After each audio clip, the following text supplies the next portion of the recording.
বন্দনার ভাব করে শেষ বক্তব্য করিব পেশ। সবিশেষ সবার মধ্যেই জানাই নিবেদন, ইটাপুকুরের কবিগান বহু বৎসরের অনুষ্ঠান। আমি বহুবার এই সভাস্থান দিয়েছি দর্শন। এবারও ভক্তবৃন্দের প্রাণের টানে যোগ দিয়েছি কবিগানে নির্মল অসীম দুইজনে। দুই ভূমিকা করেছি গ্রহণ। নির্মল সরকার যিনি স্বনাম বর্জন করে তিনি ইদানি রানা কুম্ভ নাম করিয়া ধারণ। দাঁড়ায় সভ্য সভা পরে মীরাবাই করেছে আমারে। এবার নারীর ভূমিকা ধরে আমাকে করতে হবে কথোপকথন। আমার কথা বলো না মা। এই যে ছন্দে ছন্দে পাঁচালি আমরা যে দাঁড়াইয়ে বলি, এই ছন্দগুলি মুখস্থ বা পকেটস্থ থাকে না কখনো। বাগবাণীর করুণাতে ছন্দ হয় আমাদের সাথে সাথে, আছে কিছু সাধনাতে, আর গুরু কৃপার বিশেষ প্রয়োজন। এই জন্য টাকা থাকলে পরে উকিল, মুক্তার, ডাক্তার, ব্যারিস্টার হতে পারে, কবি হওয়া অত সহজ নয় কদাচন। কথা নাই অসংবাক, তাহলে তো চারণ কবি ঘরে ঘরে অত। পাগল বিজয় সরকারের দুই ছেলেও তো কবি হয়ে যেত, একটা হতে পারল না।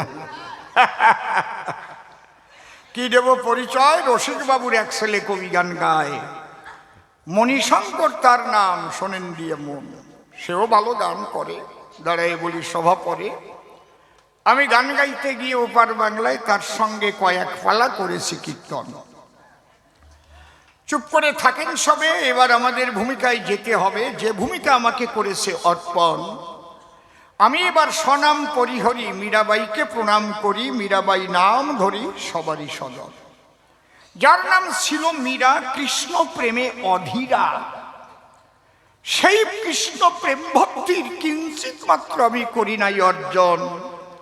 তথাপি কবিগান গাইতে এসে দাঁড়াই আপনাদের সভা পাশে। মীরাবাই যদি আমার হৃদয় মন্দিরে বসে, তাহলে রসা ভাসে কৃষ্ণ কথা হবে আলাপন। তাই মীরার উপর দিলাম ভার, এই দেহ তরি হোক গে তার। কাব্য সিদ্ধ তুমি করো পার, চরণে রইল নিবেদন। তার উপরে ভার দিয়ে আমি তার ভূমিকা নিয়ে বিপক্ষ কবির জবাব করতে চাই সম্পাদন। প্রথম প্রশ্ন করেছে গান, তুমি দাও সমাধান। তোমাকে বিবাহ করে আমার ঘরে করলাম আনায়ন। আমার ঘরের দেবী হচ্ছে কালী, তার চরণে সবাই দেই অঞ্জলি। আর তুমি মা কালীকে প্রণাম দেও নাই কি কারণ? তাহলে শোনো, রানা কুম্ভ অন্তরে তোমার অনন্ত দম্ভ। তুমি তো রাজা একজন। আমি বলি তোমাকে, কোন রাজার মধ্যে যদি কুসংস্কার ঢোকে, তাহলে সেই দেশের লোকে সেই ক্যান্সার ব্যাধিতে মরে যাবে তখন। আমি মনে করেছি, ভাবো না, এই কুসংস্কার না ছাড়াই আমি যাব না। আমি প্রণাম দেওয়ার উপলক্ষে যখন মন্দিরের দরজায় হলাম দণ্ডায়মান, আমি চরণ ধরে করি মানা, কেউ আনমো না হবেন না। আমার দিকে লক্ষ্য রাখবেন সর্বজন। আমি নিবেদন করতে পারি করজোড়ে, এর চাইতে বেশি আর বলবো না। আসলে আমি প্রণাম করবার তরে মায়ের দ্বারে দিলাম দর্শন। ওখানে একজন পুরোহিত ছিল, আমাকে যখন দেখতে পেল আমাকে বলতে লাগলো, প্রণাম দিতে হলে অন্তত একটা জবার প্রয়োজন। তুমি নূতন বধূ এলে বটে, জবা নিয়ে করো পুটে। অন্তত মায়ের নিকটে প্রথম প্রণাম করো অর্পণ। খুব ভালো কথা। আমি বললাম, ঠাকুর মশাই ঠাই, আমি তো নূতন বউ, জবা হাতে করে আনি নাই। আর কোথায় জবা করবো অন্বেষণ? বলি, আপনার নিকটে এও আমি জানি না এই বাড়ি কোথায় জবা ফুলের গাছ, কোথায় ফুল ফোটে। ঠাকুর মশাই কয়, আমার নিকটে এই মন্দিরের মধ্যেই জবা আছে বিলক্ষণ। মন্দির থেকে একটা জবা এনে আমার হাতে দিল সযতনে। ওখান থেকেই কিন্তু ব্যাগড়া বাঁধলো আমার মনে। ওই জবার উপরে রক্ত মাখা করি দর্শন। যখন আমার হাতে দিয়েছে, কিছু রক্ত আমার হাতে মেখেও গেছে। আমি জিজ্ঞেস করলাম ঠাকুরের কাছে, ঠাকুর মশাই, জবার গায়ে রক্ত কি কারণ? ঠাকুর মশাই হেসে হেসে বলে, তুমি নূতন বধূ কে বলিলে? তুমি তো জানো না এই বাড়ির পূজার প্রকরণ। তোমার কাছে খুলে বলি, আমরা পূজা করি মা কালী। একটু আগে দিয়েছি পাঠা বলি, সেই পাঠার রক্ত জবার গায়ে রয়েছে লেপন। ওরে বাবা রে বাবা, এরা আবার কারা? যখন বলছে পাঠার রক্ত, আমি হইছি বিরক্ত। এরা আবার কেমন ভক্ত? এই তো মারাত্মক শক্ত। বৈষ্ণবেরা এই পূজায় প্রণাম করে না কখন। পূজা আছে 3 প্রকার, কাণ্ড বড় চমৎকার, মন দিয়ে শুনবেন সবগণ। একটা হচ্ছে তামসিক পূজা বলে, আর একটা রাজসিক পূজা হয় ধরণী তলে, আর একটা সাত্ত্বিক পূজা প্রেম ফুলে দিলে মা তার সঙ্গে কথা বলে, শোনেনি জ্ঞানীজন। আমি মনে করি, ভাবো না এখানে তো আমি প্রণাম দেব না, এরপরেই তো ওই পাঠা বলি হইছে, চুল্লু তো আছে, এই তো খাতি কবে নে, প্রথমটাই আগে বাধা দিয়ে নেই। এ জায়গা তোর পাঠা বলি হয় না, না হয় মোটেও যেন না হয়, একদম, বুঝলে, কোনোদিনও হয় না। চাল কুমড়ো বলি দেবা, আখ বলি দেবা, ফল বলি দেবা, এগুলো দাও তো, এগুলো দেবা, অসুবিধা নাই। এই ফল হচ্ছে বাহ্যিক জগতের ফল, মূলত কর্মফল বলি দিতে হয়। অনাশ্রিতং কর্মফলং কার্যং কর্মজ করতি সন্ন্যাসী চ যোগীচ ন চাকরিও নিরগ্নে, লেখা আছে গীতার পাতায়। কথায় কথায় কথা খালি আসিয়ে যায়, করব কি, থামায় রাখতে পারি না, খালি বাতাসে ভাসে আর খালি গুতো হয়, আমারে ক আমারে ক, কত কোয়া যায় না, এটা এক পালা কবি গান তো লাগবে 3-4 দিন। খালি চুপ করে থাকেন, সবে আসল কথা বলতে হবে।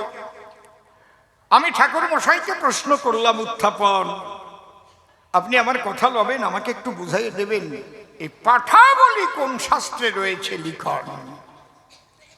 আপনার কাছে খুলে বলি দিতে হয়, পাঠা বলি যোগশাস্ত্রে করেছি অধ্যয়ন, কিন্তু সে পাঠা তো বাজারের পাঠা নয়।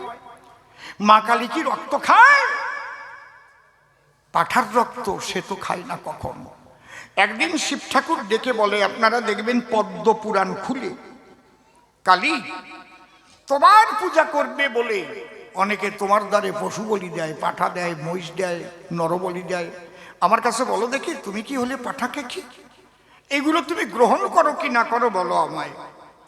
শিবের জবাব দেবার তরে কালী কি বলেছিল লেখা আছে তার ভিতরে, মম দ্বারে মম যজ্ঞে যো নরা পশুঘাতকা তে নরা নরক জান্তি যাবচ্চন্দ্র দিবাকরণ।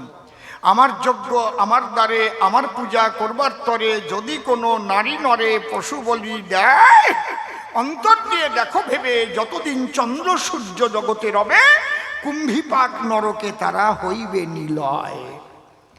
তাহলে এই যদি হয় কালীর কথা, পূজা দিতে কালী মাতা পড়িয়ে কোন শাস্ত্রের পাতা অযথা এই প্রাণী হত্যা করো কিসের দায়?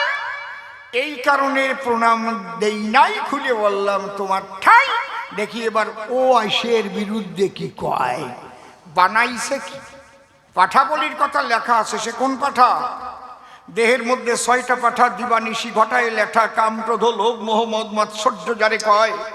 যদি কেউ জ্ঞানের খড়গ ধরে 6টা পাঠার বহির্মুখী স্বভাব মা কুণ্ডলিনীর দ্বারে বলি দিতে পারে, মা কৃষ্ণ ভক্তি দিয়ে তারে সহস্রারে নিয়ে রাধা কৃষ্ণের যুগল মিলন দেখায়। জানো না তো এখন এই যে মানব দেহ কর নিরীক্ষণ, ৪বিংশ তত্ত্বে ইহা হয়েছে গঠন। পঞ্চভূত ষড়রিপু একত্র করিয়া, তাহার মধ্যে 10 ইন্দ্রিয় লইবে ধরিয়া, মহাভূত অহংকার সহকারে মন, এই 24 তত্ত্বে মানব দেহেরই গঠন। সহস্রার পদ্ম হয় সহস্রেক দল, মধ্যে একটা রামেশ্বর গোলকমণ্ডল। নাসামূলে দ্বিদল পদ্ম রুক্ষন্দ নাকি, কণ্ঠজুড়ি 16 দল পদ্ম দিল রাখি। হৃৎপদ্ম বিরাজিত দ্বাদশ যে দলে, কুলকুণ্ডলিনী 10 দল নাভিমূলে। নাভির নিম্ন ভাগে আছে 1 সরোবর, 8 পদ্ম আছে তাহারও ভিতর। তাহার মধ্যে আছে নারী 3.5 কোটি, 72,000 নারী তাতে আছে 8টি। তার মধ্যে 700 প্রধান যে হয়, শতাধিক 24 নারী তাতে শ্রেষ্ঠ রয়। 124-এর মধ্যে 32 নারী দেখো, বিশ্বধরী নামে ইহা হয়েছে উল্লেখ। এই বিশ্বধরীর মধ্যে চতুর্বিংশ শ্রেষ্ঠ, চতুর্বিংশে চতুর্দশ হয়েছে গরিষ্ঠ। এই চতুর্দশের মধ্যে আছে নারী 3, ইড়া, পিঙ্গলায়ার, সুষুম্না প্রবীণ। বাম ভাগে ইড়ায়ার, দক্ষিণে পিঙ্গলা, মধ্যভাগে সুষুম্না চক্রভেদী রইলা। এই যে দেহতত্ত্ব যেই জনে জানে, নর লোকে তুচ্ছ তারে, দেব লোকে মানে। প্রকৃত বৈষ্ণব যারা, খাঁটি কালী পুজো জানে তারা। আর তামসিক কালী ভক্ত যারা, ধরিয়া শানিত খাড়া, মায়ের দরজায় পশু বলি দেয়। আমার কাছে বলুন দেখি, মা তাতে সন্তুষ্ট হয় নাকি? কখনো নয়, নয়, নয়। আরে মানে একটা, যদি জানে আর একটা। ছোট্ট একটা গল্প মনে পড়িছে, কব না? থাক, আপনাকে শোনার গরজ নাই। কব দাদু, ওই বুড়ি আগে আগে কয়, কহ কহ, সত্যি কব। মানে ব্যাখ্যা যদি ভুল হয়, কি হয়, যক্ষা বাঁধায়। একজনের রক্ত আমাশা হয়েছে, আপনাকে যেন কোনোদিন না হয়, আমার 2 বার হয়ে গেছে। ওরে কয় ব্যাসিলারি ডিসেন্ট্রি। ওরে বাবা, একবার তো পায়খানায় যাইয়ে পড়িয়েই গেলাম। বাবা যায়, তারপরে আমারে নিয়ে আসলো। রক্তমাশা খুব খারাপ জিনিস, বেশিবার হওয়া লাগে না, বুঝতে পারছো? আন্তরিক যদি হয়, 2-1 বারে কাম সারা হয়ে যায়। তা কথা কয়ে না, তখন আমার ডাক্তার ওষুধ দিছিল ব্যাকটিম ডিএস, মনে আছে আমার। আমা বসে পড়ো, কেন তো নরফড়ো, রসের সময় খাড়া হয়। শোনো, ভালো কথা করছি। তা একজনের রক্ত আমাশা হয়েছে, কবিরাজের কাছে গেছে। আগে তো আর ডাক্তার পাওয়া যেত না। খুলে বলি সবা মাছ, আগে ছিল কবিরাজ, ঠিক তো নাকি? জ্বর হলে পরে কবিরাজরে ডেকে আনতো ঘরে। যদি ধরতো কাউকে পুরান জ্বরে, কবিরাজ কি বলতো? নিম্নি সিন্দে বেলের পাত, আমগুরুজার কল্পনাথ, এই জ্বালায় খাওয়াই দেও, গিয়ে জ্বর যাবে না সেরিয়ে। তা মাইক ম্যান সামনে দাঁড়ালি খেদাই দাও, আর তুমি সামনে দাঁড়াইছো কেন? বোঝে না। মাইক ম্যানের চাইতে আরো খারাপ হয় না? সত্যি কথা না? তখন খেই খেই করে উঠিছে। আমি তোমার পক্ষে আছি, আমি ওনারও পক্ষে আছি। একটু সরাই দিলাম খালি। হরি বল, হরি বল। শোনেন, তা এখন কবিরাজ বলল, দেখো আমার তো এখন ওষুধ তৈরি করার টাইম নাই, তোমারে আমি কাগজে ওষুধ বানানোর ফর্মুলাটা লিখে দিতে চাই। বাড়িতে বানায় খাতি পারবা তো? দেন, লিখে দেন। লিখে দেশে, শুণ্ঠিং মুঠে কাচং পাত্রে, সপ্তাহকাল অতিবাহিতেন প্রভাতে নিত্য সেবন মার্গশীর্ষ ন জায়তে। লিখে দেশে কাগজের পাতে। ও কি বোঝা যায় সাথে সাথে? কয় তুমি বুঝতে পারবা না, একটা পণ্ডিতের কাছে নিয়ে বানাই নিও। আর ওর বাড়ির কাছে পণ্ডিত একজন আছে। পণ্ডিত কয় প্রকারের হয় তা জানেন? জানেন না? না, 3 প্রকারের। একটা হচ্ছে হুক্কা হুয়া রবম কুরু। হুক্কা হুয়া রাত্রি ডাক আরম্ভ করবে, ওইগুলোরে কি কয়? শিয়াল পণ্ডিত কয় না নাকি? কথা কম না কেন? আরেক আমি বানায় করছি না, শাস্ত্রে লেখা। হুক্কা হুয়া রবম কুরু সপণ্ডিত। আর কি? সর্বকর্ম পণ্ড করতি সপণ্ডিত। দেখবেন আর গ্রামে একটা ভালো একটা কাজ হবে, মাঝখানে যাই এমন কথা কইয়ে পণ্ড করে দেবে, ভাঙে চুরে গেল, ভাঙে চুরে গেল। আছে না এই ধরনের? কি মন্ডল মশাই কইছে তখন, উঠি আয়, হবে না, ওরে বাইনা করা যাবে না, একদম যাবে না। বুঝেছেন ব্যাপার? মানে পণ্ড করা পণ্ডিত থাকে, আছে না? এই যে আমাকে এবার যাত্রা গান হবে না, তো হবে না কি বাবা? এই জন্য শাস্ত্রে লিখেছে পণ্ড করতি য সপণ্ডিত। আর কি পণ্ড মানে জ্ঞান, যার মধ্যে জ্ঞানের আধার আছে। মানুষ গেলে যার কাছে বিভিন্ন বিপদ থেকেও বাঁচে, তাকে পণ্ডিত বলা হয়েছে। আদ্য বাধ্য কাব্য তীর্থ। আর ওই যে পণ্ডিতির কাছে গেছে, ও সে মানে ও তিনটের মধ্যে একটারও পড়ে না, বোঝেই না, সে ওই কাপদারে নিয়ে কইছে, কিন্তু টাইটেল পণ্ডিত। আমি একবারে হাসনাবাদ হামকুড়া গান গাতে গেছিলাম, তো ওখানে সকাল 8টার গান হয়, আগের দিন পৌঁছে থাকতেই হয়। হামগুড়া হাসনাবাদের একেবারে অনেক দিক, অনেক আগের কথা। তাই আমি বললাম আমার লজিং হোম কোনটা, কোন বাড়ি? কয় পণ্ডিত বাড়ি। আমি বললাম যাক, তাহলে আজকে তো পণ্ডিত মশার সাথে যদি একটু রাত্রি আলাপ আলোচনা করতে পারি, আমি সমৃদ্ধ হতে পারবো। যাইয়ে দেখি কি অর্ধ উলঙ্গ অবস্থায় বসে রয়েছে। আমি বললাম আপনার নাম কি? কয় হারাধন পণ্ডিত। লেখাপড়া কোন পর্যন্ত? কয় স্কুলে যেতে পারিনি কো। তা পণ্ডিত হলেন কি করিয়ে? কয় আমাদের বংশই তো পণ্ডিত বংশ। ভাই রে কপাল, যা ভাবলাম তা না।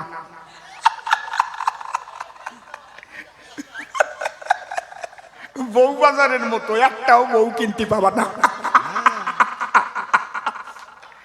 বুঝতে পারিস? তোমরা ভাবছো নাকি আমার রস শুকিয়ে গেছে? কি ভাবিস মনে মনে?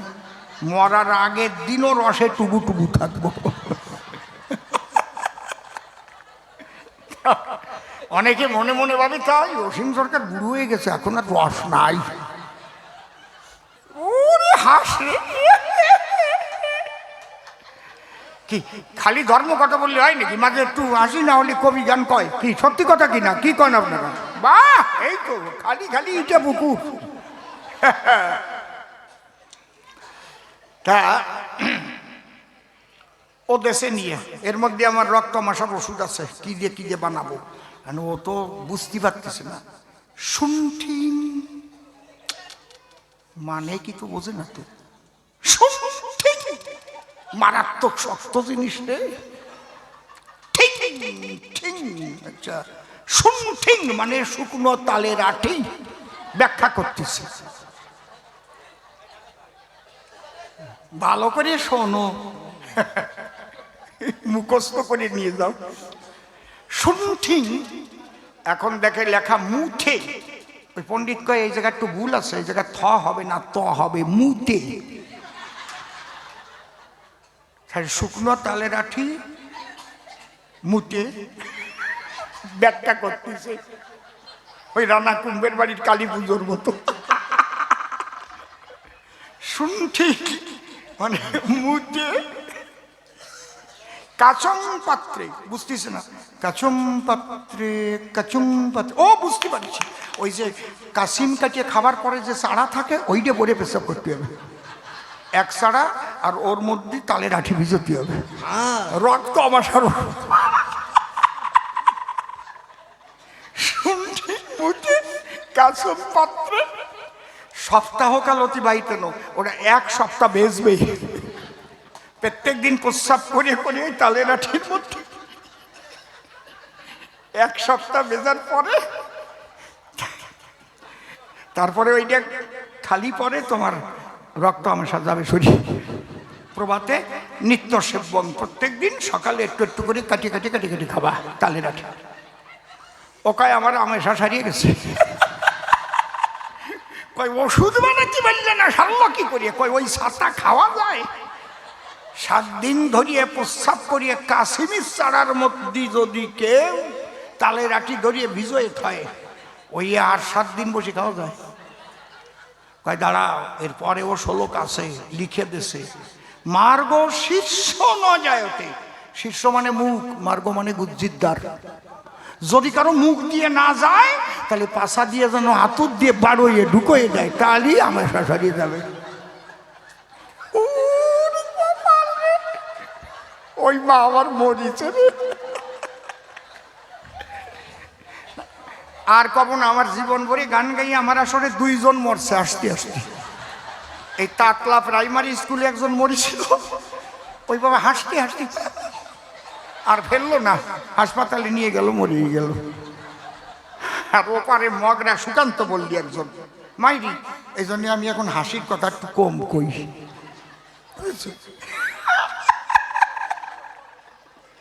এর আসল ব্যাখ্যা শুনবা না? আসল ব্যাখ্যা শুনঠিং মানে আদা শুট, এটা কবিরাজি ভাষা। আদা শুটকে শুনঠিং বলা হয়। মুঠে মানে ভাদলা রাঠি, মোথা কয় না, বুঝেছেন তো?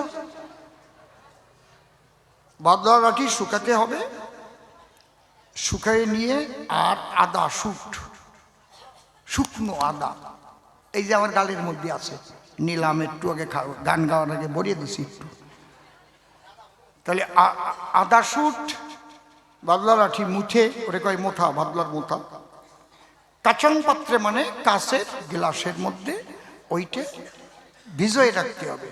প্রভাতে নিত্য সেবন, এ বাবা কথা কইস না, রাত্রি ভিজবে, সকালবেলা ওই জলটুক খাবে। প্রভাতে নিত্য সেবন মার্গশীর্ষ, অঘ্রাণ মাসকে বলা হয় মার্গশীর্ষ, সমস্ত মাসের শ্রেষ্ঠ মাস মার্গশীর্ষ মাস। কি জানেন না গোসাইটা আপনারা? এই অঘ্রাণ মাস থাকতে থাকতে যদি এই কাজটা করা যায়, 7 দিন খেলে ওই বছরটা তার রক্ত আমাশা হয় না, ভালো থাকে। এই হচ্ছে কবিরাজ লিখে দিছে আর পণ্ডিত বানাইছে, আমি আর বলতে পারবো না, বুঝেছেন? তাহলে এই মাতৃ পূজা করার ধারা বসে শোনেন আপনারা। এই যে মা কালীতারা, এই কালীতারা তো শুধু এখানে নয়, প্রত্যেকটা জীবের মূলাধারে এই মা বসত করে। মা কুণ্ডলিনী শক্তি যারে কয়, জ্ঞানের খাড়া নিয়ে হাতে, তত্ত্ব জেনে গুরুর সাক্ষাতে, যদি ষড়রিপু 6টি পাঠার বহির্মুখী স্বভাব মায়ের দ্বারে বলি দেওয়া যায়, করলে পরে বলিদান সেই মানুষ হয় বলিয়ান। মা তাকে করে ভক্তিদান, সপ্ততলা ভেদ করে তখন সহস্রারে গিয়ে রাধা গোবিন্দ দর্শন পায়। চতুর্দল মূলাধারে কুণ্ডলিনী সৎপাকারে জীবাত্মাকে বন্দি করে হয়ে আছে অচেতন। বাবা কথা বলে না, বাবা বাবা কথা বলে না, এই যে ভুলে গেলাম দেখিস। চতুর্দল মূলাধারে কুণ্ডলিনী সৎপাকারে জীবাত্মাকে বন্দি করে হয়ে আছে অচেতন। গুরুদত্ত মন্ত্র বীজে কুণ্ডলিনী জাগবে নিজে, সরপদ্ম সরসিজে ক্রমে ক্রমে আরোহণ। স্বাধিষ্ঠান লিঙ্গদ্বারে চন্দ্র সাধে চন্দ্র চূড়ে, নাভিপদ্ম মণিপুরে রাধাকুণ্ড সুশোভন। হৃৎপদ্ম অনাহতে শ্যামকুণ্ড পাবি দেখিতে, কণ্ঠপদ্ম বিশুদ্ধাতে অপ্রাকৃত দোল ঝুলন। ইরা পিঙ্গলা সুষমা 3 নদীর 3 নমুনা, গঙ্গা সরস্বতী যমুনা ধারা বহে অনুক্ষণ। যে যমুনা নদীর তটে আত্মসিদ্ধি স্নানের ঘাটে, নিত্য চিত্ত বংশী বটে বাঁশি বাজায় মনমোহন। তারুণ্য কারুণ্যামৃত আরো সেই লাবণ্যামৃত, ত্রিধারায় অবিরত রস হইতেছে ক্ষরণ। ললাটে দ্বিদল মূলে 3 ধারায় এসে মিলে, ত্রিবেণীর সঙ্গমস্থলে করম নবগাহন। ত্রিবেণীর ওই পরপারে 12 দল পদ্ম বিহরে, সহস্র দল তার উপরে ছত্রাকারে আচ্ছাদন। তারই এক কর্ণিকা পার্শ্বে হংস পৃষ্ঠাসনে বসে, সাধক বলে সিদ্ধি দেশে রাধা কৃষ্ণের যুগল মিলন। প্রেমানন্দে হরি হরি বল ভক্তগণ। তাহলে প্রকৃত মাতৃপূজা বলে কারে বুঝাই বললাম, তার ধারে এই পাঠা বলি দিয়ে যারা মায়ের পূজা করে এরে তামসিক পূজা কয়। মনে করি ভাবো না এখানে আমি মাথা নোয়াবো না, যাতে রাজবাড়ি থেকে কুসংস্কারটা ধ্বংস হয়। যত যত আচরতি শ্রেষ্ঠ স্তত্র দেবে তর যেন সজাত প্রমাণং কুরুতে লোকস্তদনুবর্ততে। মানে কি, মহাজ্ঞানী মহাজন যে পথে করে গমন হয়েছেন প্রাতঃস্মরণীয়, সেই পথ লক্ষ্য করে স্বীয় কীর্তি ধ্বজা ধরে আমরাও হব স্মরণীয় বরণীয়। আজকে আমি এসেছি তোমার বাড়ি, এই কুসংস্কার পূর্ণ পূজা যদি আমি সমর্থন করি, তাহলে আগামী দিনে বৈষ্ণব বা বৈষ্ণবী নরনারী বিপাকে পড়বে সুনিশ্চয়। তাই মনে করেছি ভাবো না এখানে প্রণাম দেব না, তোমার কি কথা আছে তুমি কও এসে সবাই। আর একখানা গাইয়ে নেই গান, তারপরে দেব আর কয়টার সমাধান। আপনারা বসে বসে শোনেন শুধু জয়। হ্যাঁ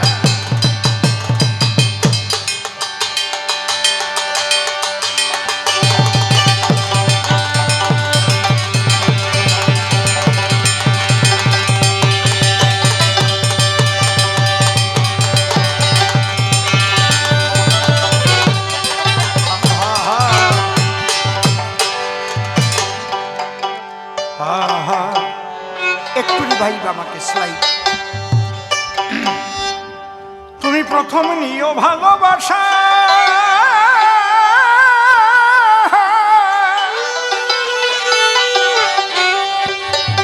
বন্ধু বুঝিও মোর মনের ভাষা।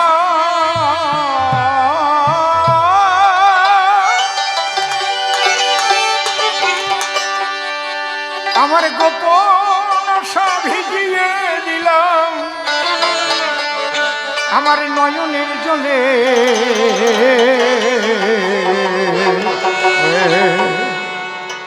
আশা করি পরাণ বন্ধু আছো কুশলে। আশা করি পরাণ বন্ধু আছো কুশলে। আমি চিঠি লিখি তোমার ব্যথার কাজলে। আশা করি পরাণ বন্ধু আছো কুশলে। আশা করি পরাণ বন্ধু আছো কুশলে। প্রথম নিও ভালোবাসা,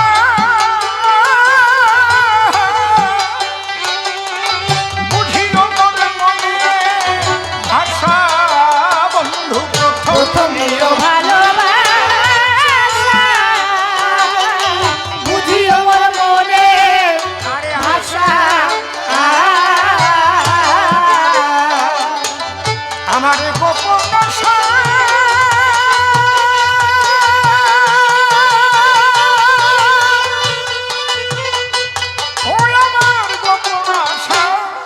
আমার গোপন আশা ভিজিয়ে দিলাম নয়নের জলে। আশা করি পরাণ বন্ধু আছো কুশলে। আশা করি পরাণ বন্ধু আছো কুশলে। যে বাসরে বসি হাতে মিলাইলে হাত, ফুটালে মোর বুকের মাঝে প্রেমের পারিজাত। যে বাসরে যে বাসরে বধুয়া ও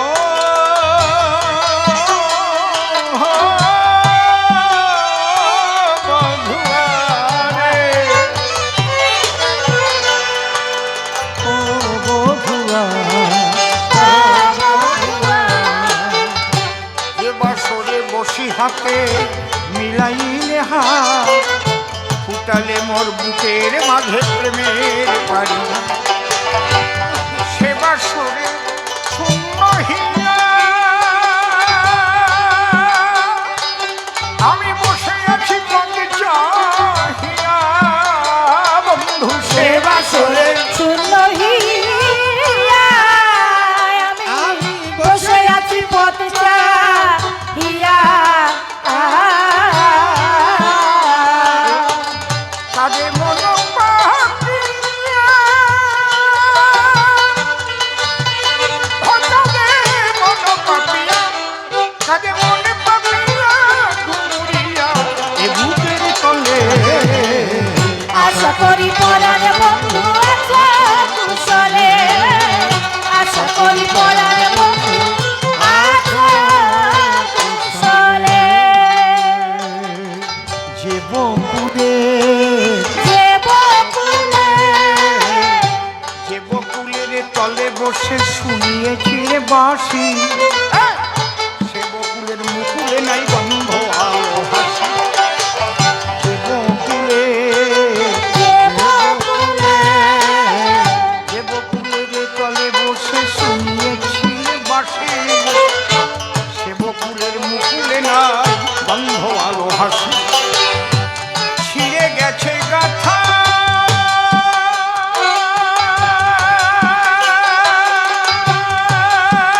গাথামালা পাইতে বুকে জাগে দারুণ জ্বালা।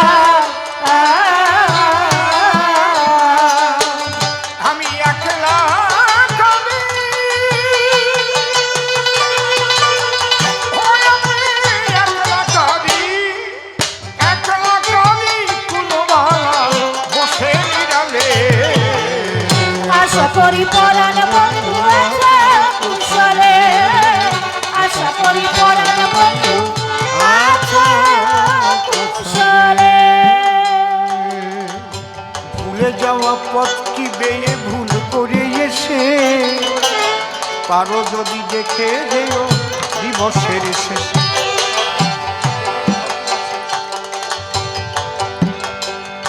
আমার শ্রদ্ধেয় গুরুদেব প্রয়াত রসের কবি রসিকলাল সরকার মহাশয়, এমন কোনো আসর ছিল না যে আসরে এই গানটা তার গাইতে হতো না।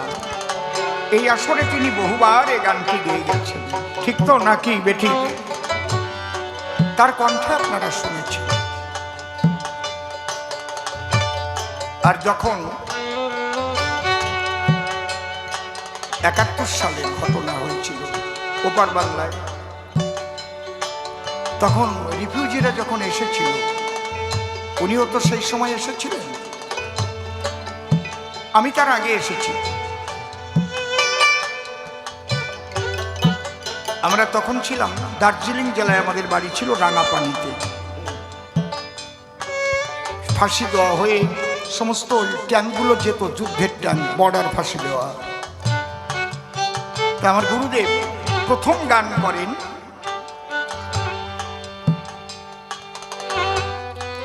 মধ্যম গ্রাম। সেদিন মানুষ কানতে কেউ বাকি ছিল না। সুরেন বাবুর সঙ্গে গান ছিল, সেই গানটা হচ্ছে আমার জীবনের শেষ দেখারে দেশের মাটি শেষের প্রণাম নিও।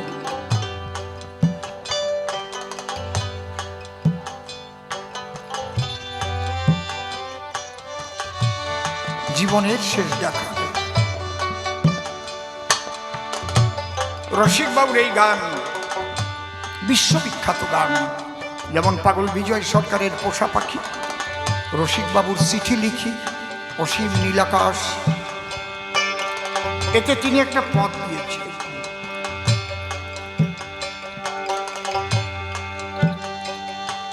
যে ভুলে যাওয়া পথকে বেয়ে ভুল করে এসে পারো যদি দেখে যেও দিবসের শেষে।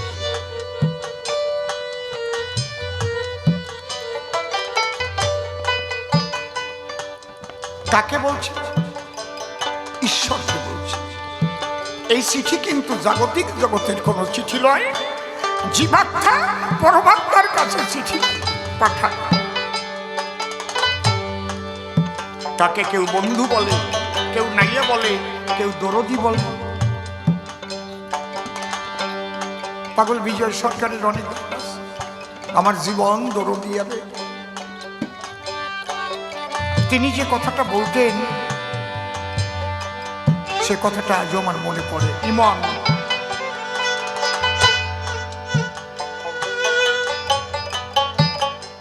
একটা ছেলে তার বাবাকে ডাক দিয়ে বলে, বাবা বাবা তুমি আমার কথা লও, তুমি তো প্রতিদিন হাটে যাও, আমাকে একদিন হাটে নিয়ে যাওয়া।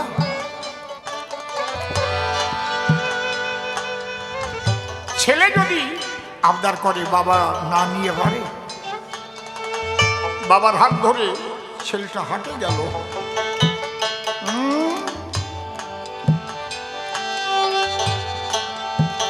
কিন্তু সেদিন হাটে প্রচন্ড ভিড় ছিল। ওই ভিড়ের চাপে পড়ে বাবার হাত থেকে ছুটে গিয়ে ছেলেটা হারিয়ে গেল মানুষের ভিড়ের ভিতরে। ছেলেটা কাঁদতেছিল, বাবা বাবা।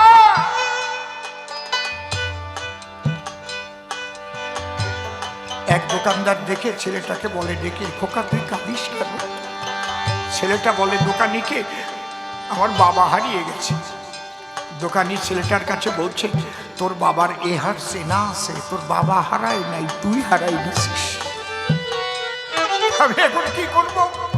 দোকানি বলছে কথা রাখ, তুই হাট ভরে না ঘুরে দাঁড়াইয়ে থেকে আমার দোকানের সামনে করে বাবা বাবা বলি ডাক। কই তোমার দোকানের সামনে দাঁড়িয়ে থাকলে আমি বাবাকে কি করে পাবো? বলে তুই জানিস না খোকা, তুই বড় বোকা, তুই যেমন বাবাকে হারিয়ে কাঁদছিস, কি বলবো তোর পাশাপাশি তোকে হারার যন্ত্রণা তোর বাবার বুকে অনেক বেশি। তোর বাবা তোকে খুঁজছে, আমার খোকা নয়, খোকা নয়। এক জায়গায় দাঁড়িয়ে থাকলে পরে তোর বাবা ঘুরে ঘুরে যখন আসবে এই দোকানের ধারে তোকে দেখতে পেরে বুকে জড়িয়ে ধরে নিয়ে ঘরে ফিরে যাবে। আহারে,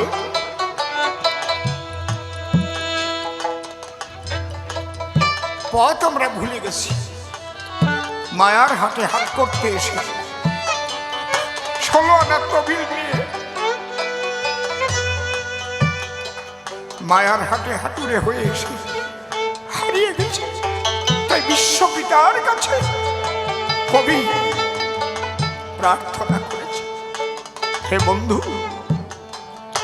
আমার শেষের দিনে ওই বাবা যেমন ওই খোকাকে খুঁজে খুঁজে কোলে নিয়ে বাড়ি ফিরেছিল, আমাকেও তুমি নিয়ে যেও প্রভু। ভুলে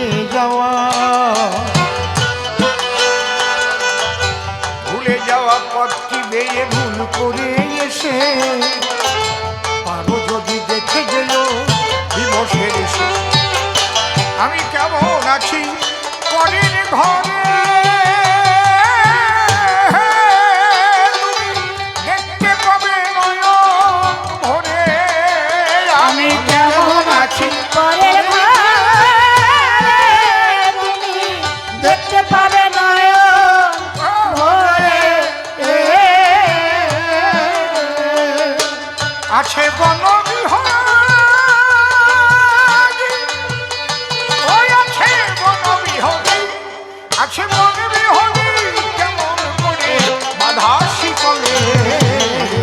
আশা করি পরাণ বন্ধু আছো কুশলে, আশা করি পরাণ বন্ধু আছো কুশলে। আমি কি যে লিখি কি যে বাকি পাই না খুঁজিয়া, অবলা না বলা ব্যথা নিও বুঝিয়া। ও গো বন্ধু,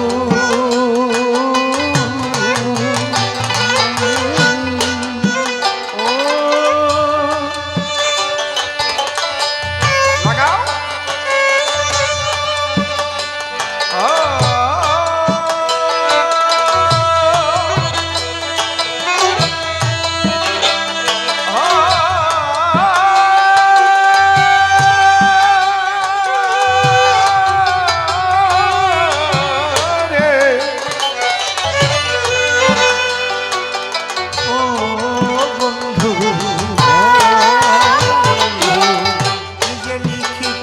বাকি পাই না খুঁজিয়া, অবলা না বলা ব্যথা নিও বুঝিয়া। আমি চিঠি এবার করিলে মিতি, নিও আমার প্রাণে প্রীতি। আমি চিঠি এবার করলে বন্ধু নিও আমার প্রাণে প্রীতি। গুরু রসিক বলে, ও গুরু রসিক বলে, গুরু রসিক বলে শেষ মিনতি চরণ কমলে।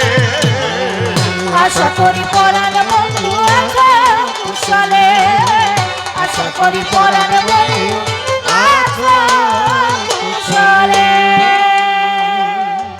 গানের চিঠি প্রাণের চিঠি পরাণ বন্ধুর নামে পাঠিয়েছিলেন রসিক বাবু তার ভালোবাসার খামে। তার সেই চিঠি পরাণ বন্ধু পেল, হাত ধরে টান দিয়ে তার দেশে নিয়ে গেল। এই রসের কবি রসিকে তুমি আমার কথা নিও, তোমার বন্ধুর বাড়ির পাশে আমার ঘর বাঁধিয়া দিও। আবার যদি মানুষ হয়ে হও আগুয়া, শোনাইয়ে গেল তোমার ওই মধুর কণ্ঠের গান। আজও জগৎবাসী তোমায় কত ভালোবাসে, তোমার কণ্ঠের সুর লহরী বাতাসেতে ভাসে। গুরুর চরণে প্রেম ভক্তি করে দান, এবার ভূমিকাকে দিয়ে আমি গাইব কবি গান। রানা কুম্ভ সভায় প্রশ্ন করল উত্থাপন, আমায় ফেলে কেন তুমি যাবে বৃন্দাবন? কালী বড় না কৃষ্ণ বড় শনিবারে চাই, ইহার জবাব দিব আমি সভ্য সবার খাই। শোন, তুমি এই প্রশ্নটা ঝগড়া বাঁধানো প্রশ্ন করেছ, তার মানে আমার একটা বড় বলতে হবে। একই ব্রহ্ম থেকে সমস্ত রূপ, কেমন মনে করেন একটা সোনার বল ছোট 50 গ্রামের, আপনি যদি এটা হাতে করে নিয়ে যান, তো বন্ধু যদি জিজ্ঞেস করে তোর হাতে কি, আপনি কি বলবেন? কি বলবেন আপনি? ওটাকে সোনার বল বলবেন তো, নাকি অলংকার বলবেন?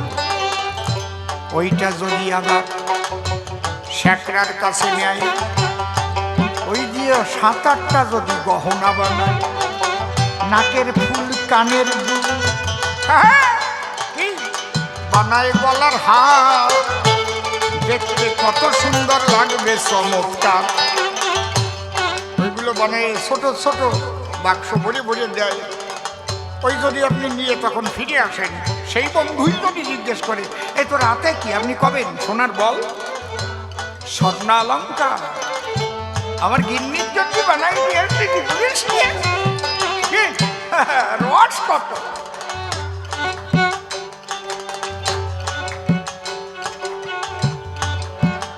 এমন একটা সোনার জিনিস বৌরি বানাই দিয়ে দেখিছো যে কি আনন্দ পায়? তোমার কয়বার চুমো খাবে তার ঠিক নাই, তুমি বানাই দিয়ে দেখো। আরো মানে অবাক ঘটনা ঘটাবা, একদিন একটা বানাই নিয়ে হাজির হবা, তোমার জন্য আমি না সোনার কপাল কি কি দিয়ে যে রান্না করে খাওয়াবে তা তুমিও জানো না, কেন নিজেই বাজারে চলে গেল। কি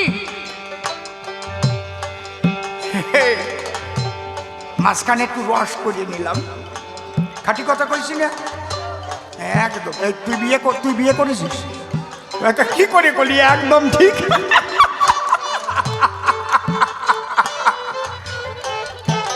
একবার আমি কলকাতায় গান গাতে গেছি, এখন ওই হরিধ্বনির এইটা উলুধ্বনি যায় না।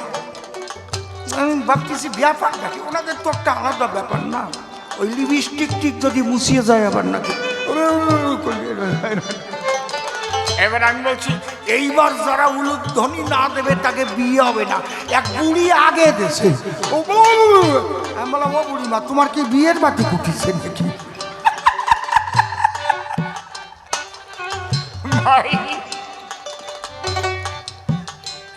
শোনো, তাহলে একই সোনার বল, অন্য কিছু নয়, একই সোনার অলঙ্কার বড়াইয়ে দেয়। এই জন্য শ্রীকৃষ্ণ বলেছেন যে যথা মাং প্রপদ্যন্তে তাং তথৈব ভজম্যহম মম বর্তানুবর্তন্তে মনুষ্য পার্থ সর্বস্ব। এই জন্যেই তো সনাতন ধর্ম শ্রেষ্ঠ রে বাবা। ছোট, এখানে সাধনার স্বাধীনতা আছে, রোগ অনুপাতে পত্ত আছে। সবাই কি কালী ভক্ত হয়?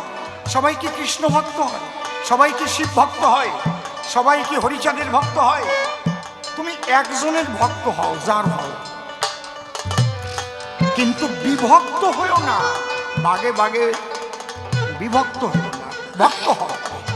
কিন্তু আমরা কি করি? ভক্ত হই না, আরো বিভক্ত হয়ে মরি। খারাপ কথা করছি না কোনো। ভক্ত যদি হয় তাহলে ভক্তে ভক্তে মিল পাওয়া যায়। ভক্ত কিসে হয়? ভক্তির উদয় হলে হয়। আর ভক্তি প্রেমের উদয় যখন হয়, প্রেমের বন্যা বয়, সে জায়গায় সব একাকার হয়ে যায়। কালী ভক্ত, কৃষ্ণ ভক্ত, রাম ভক্ত, হরি ভক্ত। যেমন যখন প্লাবন আসে, 2000 সালের বন্যা হয়েছিল না, এ জায়গা হয় নাই, এই জায়গায় জল ওঠে নাই। তাই তো ঠিক পাইছিল বনগা। আমার লিন্টন তলায় গেছিল, ঘরের মধ্যে যে লিন্টন তলায় গেছিল, দোতলা ছিল বলে দোতলার উপরে থাকতাম আর নৌকা বানাই নিয়েছিলাম, ওই জায়গায় দিয়ে নৌকায় উঠতাম। যখন এই প্লাবন আসলো তখন পায়খানার জল, কুয়োর জল, ড্রেনের জল, যে জায়গায় যত জল ছিল বন্যার জলে সবাইকে এক করে নিল। নাকি কথা কও না কে? বন্যার জল ভাবে নাকি যে ওই পায়খানার দ্বারে যাব না? কায়দা আছে। কেউ ছোট কালের থেকেই দেখবেন শিব ভক্ত হয়ে যায়, কেউ ছোট কালের থেকে কালী ভক্ত হয়ে যায়, কেউ ছোট কালের থেকে কৃষ্ণ ভজন করার। এই যে সাধনার স্বাধীনতা আছে সনাতন ধর্মে। তুমি সাকার ভাবতে পারো, আবার ভাবো নিরাকার, এর জন্য দোষ নাই। শোনেন সারোদ্ধার, এই সাধনার স্বাধীনতা, সাধনার গণতন্ত্রীকরণ, যার যার মতো তার তার অধিকার। বুঝতে পারছেন? চাপাই দেওয়া হয় না। তোমার কালী ভক্ত হতেই হবে, তাই নাহলে এখন কাটিয়ে ফেলবো, তোমার হরি ভক্ত হতেই হবে, এরকম হয় না। বোঝা গেল কি? তাহলে একই ব্রহ্ম বিভিন্ন রূপ ধরিতে পারে, তাইকে সর্বশক্তিমান বলে তারে। সর্বশক্তিমান কেন বলা হবে? অল স্কয়ার কেন বলা হবে? যদি কেউ ঢোল বাজাতে পারে, বেহালা বাজাতে পারে, দোতারা বাজাতে পারে, হারমোনিয়াম বাজাতে পারে, কাশি বাজাতে পারে, বাঁশি বাজাতে পারে, কবি গাইতে পারে, কীর্তন গাইতে পারে, রামায়ণ গাইতে পারে, বাউল গাইতে পারে, হরে কৃষ্ণ নাম গাইতে পারে, আধুনিক গাইতে পারে, রাগ প্রধান গাইতে পারে, অল স্কয়ার বলে তারে। যে জায়গায় দেবা কায়দা কথা বোঝা যাচ্ছে? কবি গান ভালো গায়, কিন্তু রাগ প্রধান পারে না, কীর্তন পারে না, রামায়ণ পারে না, অল স্কয়ার বলা যাবে? খালি সর্বশক্তিমান আমি বলি তারে, যে সাকারে নিরাকারে সর্বাধারে সর্বাকারে থাকতে পারে, পরম ব্রহ্ম সর্বশক্তিমান বলে তারে। যদেক নিষ্কলং ব্রহ্ম বোমাতীত নিরঞ্জনম অপ্রত্যক্ষম বিজ্ঞান বিনাশোৎপত্তি পরিবর্তিত। কুম্ভ, এই কালীর মধ্যেও যে শক্তি, কৃষ্ণের মধ্যেও একই শক্তি। তবে কি? পরম ব্রহ্ম ঈশ্বর পরম কৃষ্ণ সচ্চিদানন্দ বিগ্রহ অনাদিরাদি গোবিন্দ সর্বকারণে কারণম। এই জায়গায় কালী দেবী হয়ে গেল, সর্বকারণের কারণ কৃষ্ণচন্দ্র হলো। ভালো করে শুনো, একই অফিসে চাকরি করে, সবাই কি বসতে পারে ডিরেক্টরের চেয়ারে? Director, deputy director, UDC upper division clerk, LDC lower division clerk, তারপরে কেউ কেউ আছে একেবারে ডি গ্রুপ, সি গ্রুপ, ওই বেল বাজাল দিয়ে খাতাটা নিয়ে যায় খালি, আছে না? খাতা নিয়ে দৌড়ে যায়। একই অফিসে আছে কিনা নাকি? বুঝতে পারিস? সর্বোপরি ডিরেক্টর শ্রীকৃষ্ণ ধাম। কালীর উপরে একটা করেছে অর্পণ, কালীর উপরে দায়িত্ব আছে, বিষ্ণুর উপরে একটা দায়িত্ব আছে, শিবের উপরে একটা দায়িত্ব আছে, প্রত্যেকে একটা দায়িত্ব পালন করছে। কিন্তু কি দিয়ে যে বুঝবো পরে মশাই, মুখ্যমন্ত্রী হতে গেলে এমএলএ হতে হয়, এমএলএ না হয়ে হওয়া যায়, কিন্তু 6 মাসের মধ্যে জিতে আসতে হয় কোনো জায়গাতে। প্রধানমন্ত্রী হতে গেলে এমপি হতে হয়, আগে এমপি হতে হবে, আর না হলেও হবে 6 মাসের মধ্যে হয়ে আসতে। খালি এমপি তোমাকে হতে হবে। বোঝা গেল কি? তারপরে মন্ত্রিসভা গঠন হয়, এক একজন এক এক মন্ত্রিত্ব পায়। বুঝতে পারছিস? হ্যাঁ, কায়দা আছে রে বাবা। এতে আমি ভালো করে বুঝতে পারবো না, যদি বোঝে তো বুঝুক, না বোঝে মুখ বুঝুক। বুঝেছেন কি বলছি? সেখানে কালীর উপর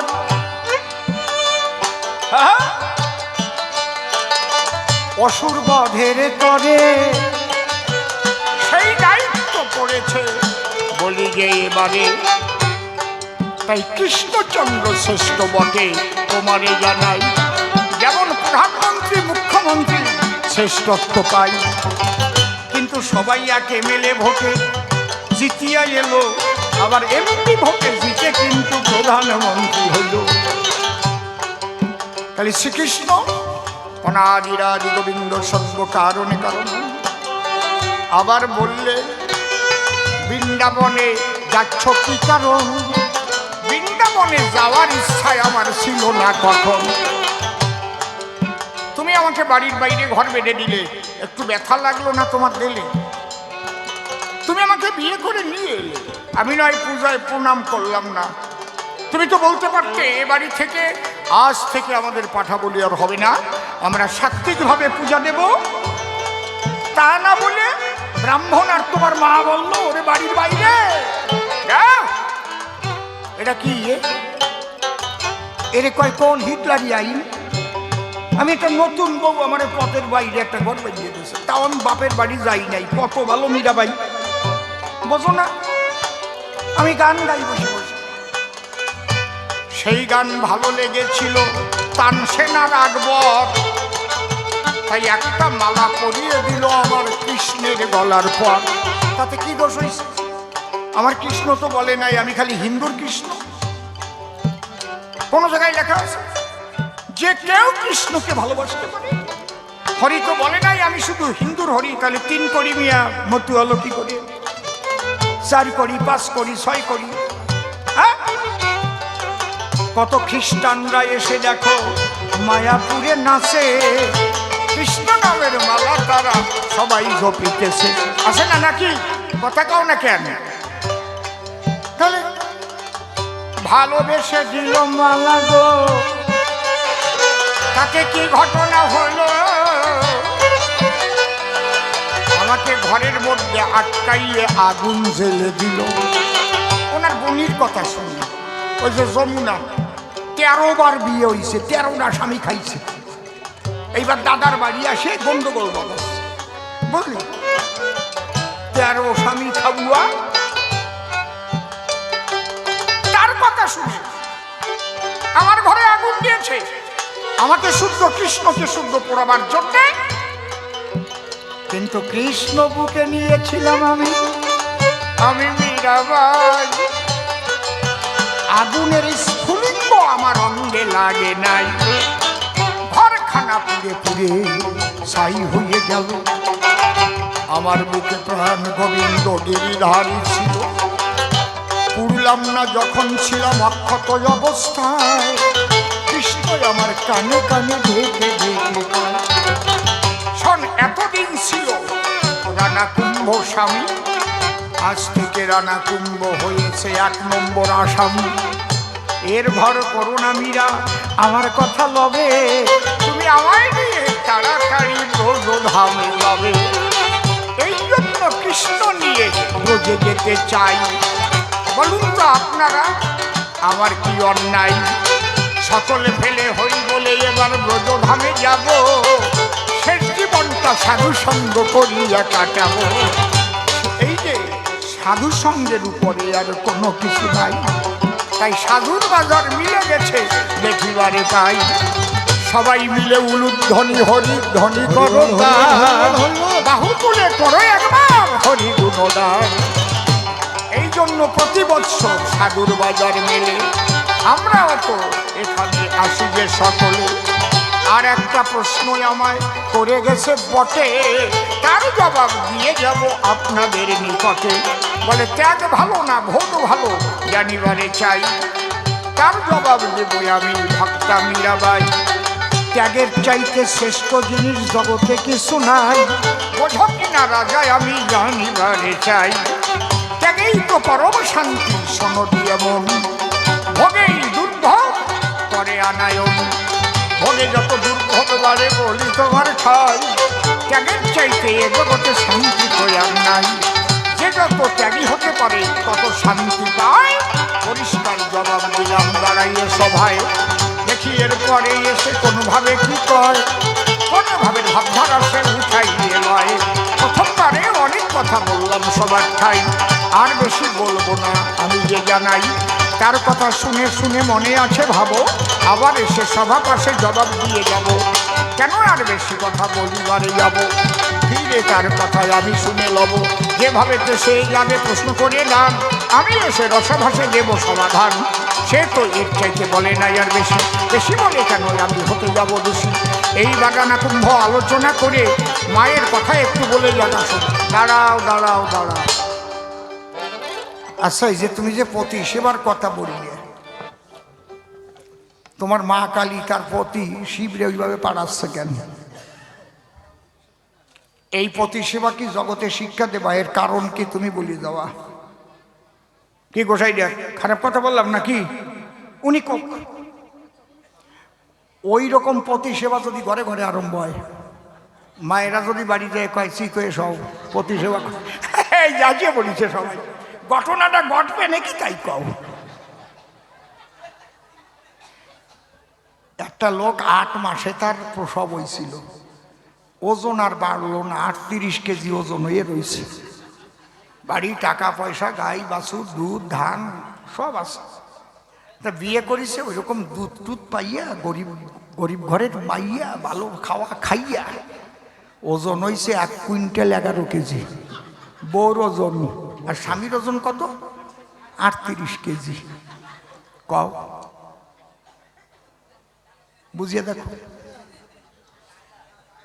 1 কুইন্টাল 11 কেজি।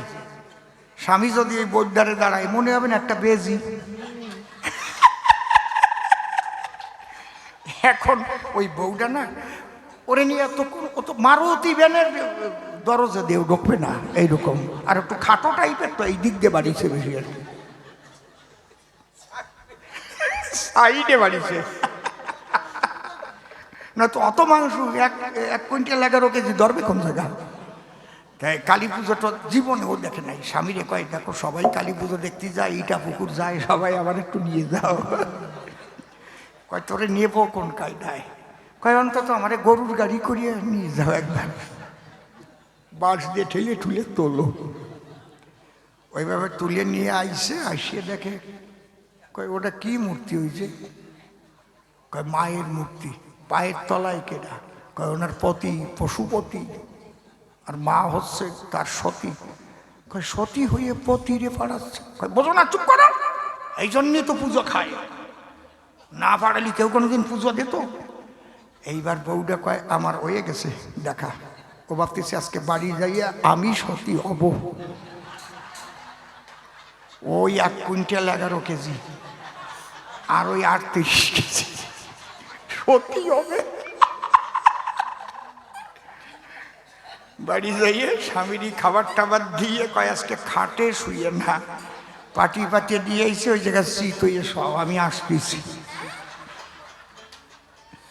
বাড়ি একখান রামদাও ছিল সেইরকম, সিন্দুর মাখাইছে আর কালি সাজিছে, কাপড় চোপড় খুলে ফেলেছে, সারা গায়ে অভ্র মাখাইছে, আর ঘরে টুনি লাইট জ্বালাইছে, ঝিকিমিকি ঝিকিমিকি ঝিকিমিকি জ্বলতেছে।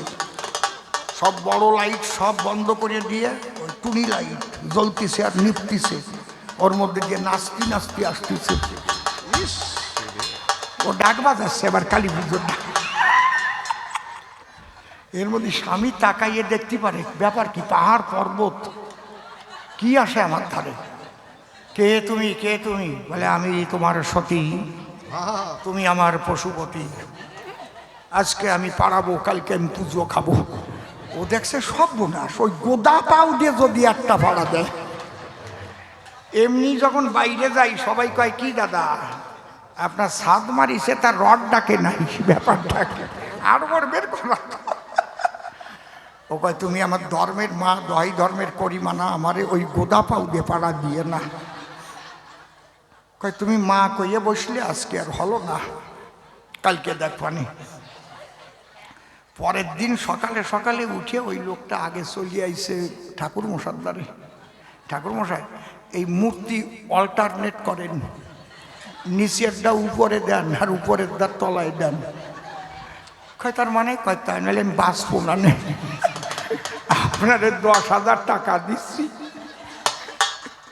কয়েক কোনোদিনও পাল্টানো যাবে না। তোমায় একটা প্রশ্ন আমি করিয়ে যাচ্ছি গান, মা এইভাবে শিব ঠাকুরকে পাড়াচ্ছে কেন? এর জবাব তোমার কাছে আমি আজ চাই। রানা কুম্ভ কি জানো বলে দিও তাই, না পারিলে আমার মনে আছে গোপন ভাবো, এর তত্ত্ব কথা আমি এসে কইয়ে কিন্তু যাবো। চুপ করে থাকবেন যত ভক্তগণ, ওর কথা মন দিয়ে করিবেন শ্রবণ। অনেকক্ষণ হবে আমাদের এই কবি গান, শেষ না করে বুঝি বাড়ি চলে যান। এরপরে রানা কুম্ভ সভাতে আসিবে, আমি যা বলে গেলাম বৃদ্ধাচরণ করবে, আবার নূতন নূতন প্রশ্ন যাবে করে, আমি আবার জবাব দেবো এসে ধরে ধরে। এই তো কবি গানের নিয়ম বটে, হয় তবে প্রথমবারে বেশি কথা বলবো কিসের দায়, প্রথমবারের ভাব আমার ক্ষান্ত হয়ে গেল। যার যার ইষ্ট প্রিয়কে প্রেমানন্দে একবার হরি হরি বলো, কালীর প্রিয়কে হরি হরি বলো।